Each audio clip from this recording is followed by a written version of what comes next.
Salut à tous, c'est Bourrichon, on se retrouve pour cette dernière vidéo de 2025 pour l'analyse de la 13e journée du top 14, à savoir les Boxing Days. Le moins que l'on puisse dire, c'est qu'on a été gâtés, et on va le voir tout de suite avec le premier match de samedi, c'était le Racing qui recevait Montauban. Bon, j'ai clairement eu l'impression d'avoir vu le même match que la semaine dernière, à savoir Montauban-Pau, où Montauban est au coude à coude en première mi-temps, arrive à mettre à la faute cette équipe du Racing et à rester au score, mais malgré tout, en seconde période, ils vont totalement craquer. Après, le score de 19-16 à la mi-temps, je trouve, est un peu flatteur pour les Montalbanais, parce qu'il y a un essai refusé à Ravut Tomada qui aurait pu faire passer le Racing à 26-10 avant la mi-temps, et au final, avec une pénalité de Fortunel, on se retrouve à 19-13 à la mi-temps. Je trouve que c'est plutôt bien payé. Puis comme je disais en seconde mi-temps, Montauban, dès la 45e minute passée, ils n'arrivaient plus à répondre physiquement, le Racing essayait de mettre beaucoup de vitesse pour les asphyxier, et ça marchait clairement avec Carbonneau, Prichantelli, Sun, enfin bref avec des joueurs qui aiment jouer vite. Ils ont joué énormément de pénalités à la main, les Racingmen, et encore une fois, on peut dire que ça a marché, vu que quand on voit le score 61-16.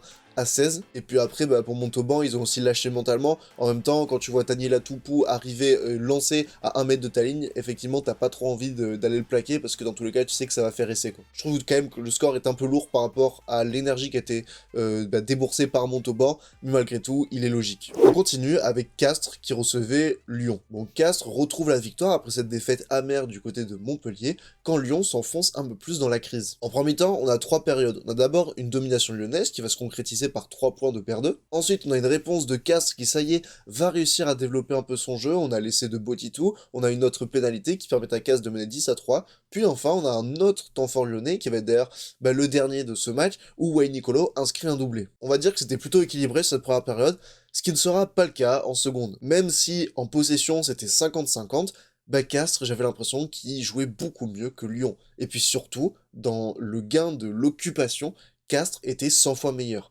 78% des ballons joués par Castres l'étaient dans le camp de Lyon sur tout le match. C'est donc logiquement en fait ce qui marque à l'usure, premièrement avec l'essai de Zarantonello qui arrive après mine de rien plusieurs longues séquences dans le camp lyonnais. Puis après, Lyon est tellement fatigué à force de défendre dans son camp qu'il concède des essais plutôt trop facilement, que ce soit celui d'Amba Dieng ou de Karawalevu. Ces deux essais qui, je pense, avec plus de lucidité et plus de fraîcheur physique, auraient pu être évités. Et malgré tout, Castres fait le job pour aller chercher ce bonus offensif qui s'acquiert à la 74e minute, et c'est vraiment dommage qu'ils le perdent de manière bête 3 minutes plus tard avec cette interception d'Esteban Gonzalez. Ça aurait pu faire une magnifique opération pour Castres, mais malheureusement un manque de maîtrise, un manque de lucidité encore une fois, fait que Castres perd un point précieux dans la course à la qualification. Du côté de Lyon, je trouve qu'il y a quand même pas grand chose de positif, à part Wayne Nicolo. Franchement, si on enlève ce joueur, le reste, c'est pas au niveau du top 14 pour moi. On continue le samedi avec Bayonne qui recevait le Stade Français. Bon, la première mi-temps, c'est régalade. Chaque équipe se tient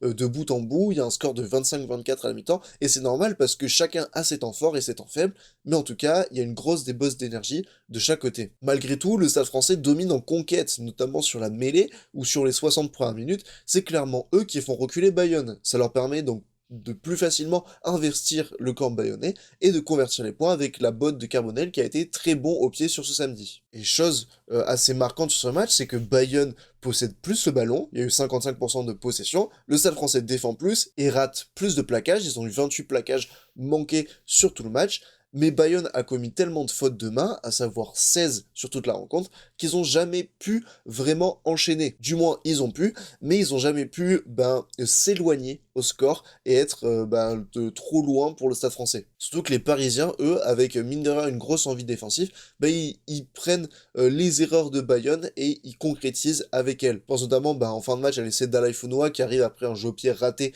d'Alexandre Fischer. Là, c'est clairement du réalisme. Mais Bayonne va trouver, comme d'habitude, les ressources mentales pour aller marquer ce dernier essai et cette dernière transformation pour gagner le match, même si selon moi, je pense qu'il y aurait pu avoir un en avant, pas sur l'action qui a été revue à la vidéo, mais sur une passe entre Cherty Berguin et Ercheliontiz.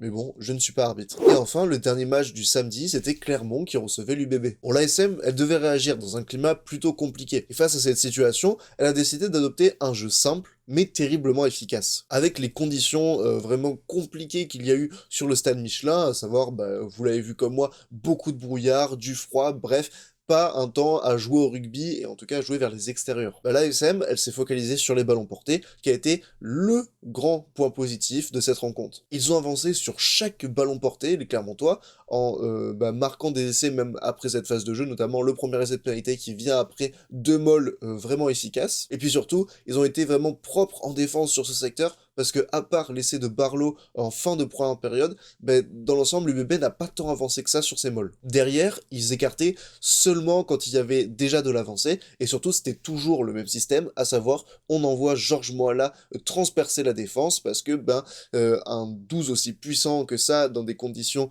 aussi compliquées, forcément ça va te faire du bien, ça va te permettre de prendre l'axe du terrain et de concentrer la défense. Et au final ça a été efficace, puisqu'il marque 2 essais entre Moala et Plummer sur ce style d'initiative. Côté UBB, je trouve qu'on avait du mal à se trouver offensivement, il y avait un manque de liant entre avant et trois quarts, on a été pris dans le combat, et dans l'ensemble, c'est une très mauvaise opération parce que tu pouvais aller chercher au moins un bonus défensif à mon sens, mais l'UBB n'y était pas. On passe maintenant au match qu'il y a eu dimanche, et d'abord le premier, à savoir Pau-Montpellier. Bon, sur plus ou moins le début du match, on a eu certes un match équilibré, mais où Pau a pris l'avantage et semblait plus dangereux. Montpellier, au début, n'est qu'à réaction, n'arrive pas trop à mettre son jeu en place, même s'il essaie refusé à Massibaka, et pour moi anti-rugby, parce que oui, selon la règle, il est hors jeu, mais quand tu commences à regarder un niveau de détail aussi minime, je trouve que ça tue le jeu. Surtout que si cette action n'avait rien donné, qu'il y avait eu touche ou en avant, jamais on ne serait revenu sur son départ, et c'est ça qui me dérange. Heureusement, une justice sportive existe, puisque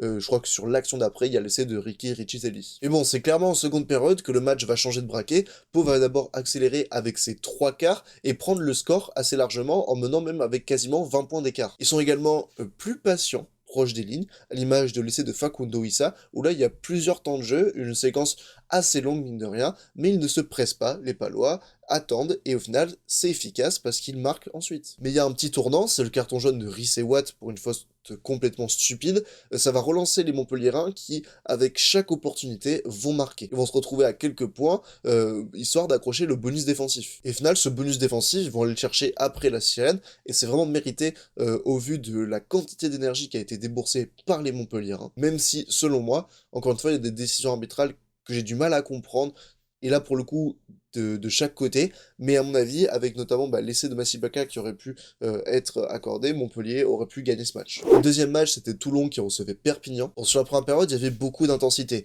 mais ce qu'on remarque évidemment, c'est que Toulon possède énormément et est inefficace au possible. Ils ont commis un nombre d'en avant énorme, en face il y a une défense de l'USAP qui vraiment s'arrache comme pas possible, avec une mentalité exemplaire, et surtout je trouve que les choix de Toulon n'ont pas forcément été pertinents, à vouloir tout le temps jouer à la main plutôt que de prendre les points face à une défense valeureuse, je trouve que c'était limite un peu un péché d'orgueil. Et au final, l'USAP, eux, avec très peu d'occasions, eux, ils respectent le rugby, ils marquent les points qu'il faut, et ils se retrouvent à mener à la mi-temps. Seulement, après 2 essais encaissés un peu trop vite dans la deuxième période, Perpignan va lâcher, et va ne jamais revenir dans ce match en fait, et c'est dommage parce que sur les 2 essais, je pense qu'il y en a un qui doit être refusé, c'est celui d'Alain essai, enfin je ne comprends pas comment on peut dire qu'il y a essai quand on voit aucun plan qui montre qu'il y a essai, et puis après, même si Russ, avec son jeu au pied, va permettre de rester plus ou moins au score, globalement l'USAP va craquer à force de se donner en défense, et face à des joueurs qui rentrent et qui amènent plein de vitesse comme Thomas Albornoz,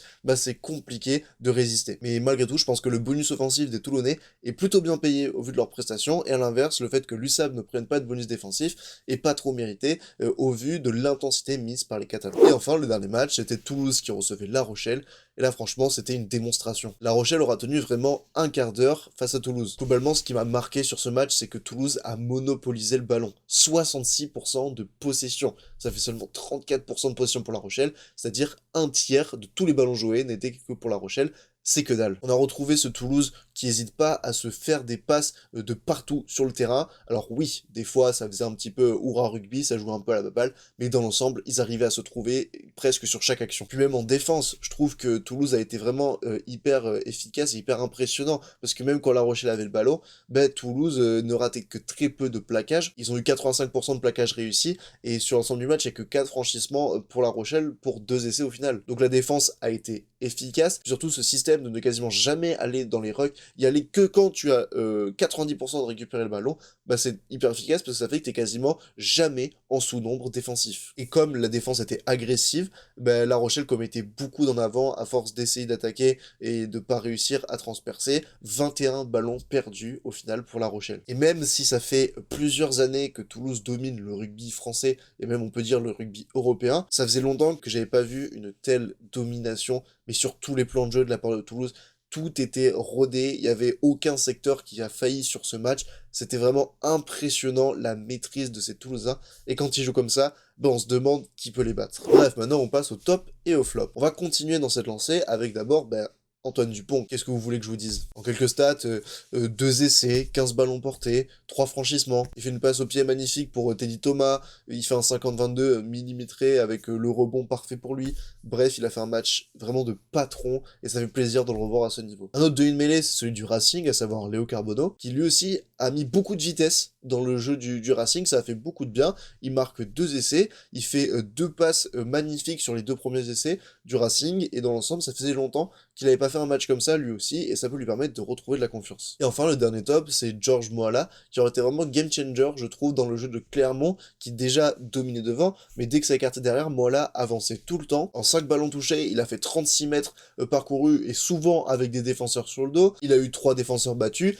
il marque un essai, et puis, comme je disais, dans le jeu, il était hyper important. En flop, maintenant, je vais d'abord parler d'Arthur Vincent. Je trouve que, à part une espèce de percée qu'il fait en seconde période, offensivement, je l'ai trouvé inexistant. Et c'est pas la première fois, ça fait longtemps que je trouve que Arthur Vincent n'arrive pas à retrouver son niveau qui était le sien dans les années 2021-2022. D'autant plus qu'en défense, des fois ça communique mal. Sur l'essai de Mondina en première période, c'est lui qui se fait percer avec un plaquage raté sur Pomboiri parce que ça communique mal avec Picardo. Et je trouve que ce joueur a un peu perdu. On va continuer avec Georgie Beria, tout simplement parce qu'il s'est fait pénaliser trop de fois en mêlée sur ce match. Il prend un carton jaune qui aurait été vraiment décisif dans l'issue de ce match, parce qu'en début de seconde période, c'est là où Perpignan va avoir un petit creux, avec 2 essais encaissés, et qui donc va permettre à Toulon de prendre le large, et au final, de ne plus jamais repasser derrière Perpignan. Et enfin, le dernier flop, c'est Kane Douglas. À l'image de son équipe, il a été totalement à la ramasse. 4 pénalités concédées. Je l'ai trouvé toujours à la limite, et du coup, souvent sanctionné. Puis, en 80 minutes, il a touché qu'un seul ballon, et il a raté 3 plaquages. Voilà. Pour ce qui est du classement, ça y est, le Stade Toulousain est champion d'automne. On a Pau juste derrière qui l'étalonne. Après, ce qui est impressionnant, c'est vraiment les 3 points d'écart entre la 4ème place occupée par Stade Français et la 11ème place occupée par Clermont, c'est-à-dire qu'il peut tout se passer dans ce championnat. Et puis derrière, on a toujours Perpignan qui se rapproche lentement mais sûrement de Montauban. Pour ce qui est des pronos, pour le premier match de 2026, on a d'abord Perpignan donc qui reçoit le Stade Toulousain. Et là, désolé amis catalans, mais je ne vois pas comment Toulouse peut perdre, même avec une équipe remaniée, tellement ils sont forts en ce moment. On a ensuite Lyon qui reçoit Pau, et ça m'étonnerait pas que Pau fasse légèrement tourner, ou en tout cas qu'ils n'y aillent pas avec toute leur force, et que par conséquent Lyon en profite et gagne des Palois, mais tout en leur laissant un bonus défensif. Montpellier reçoit Bayonne.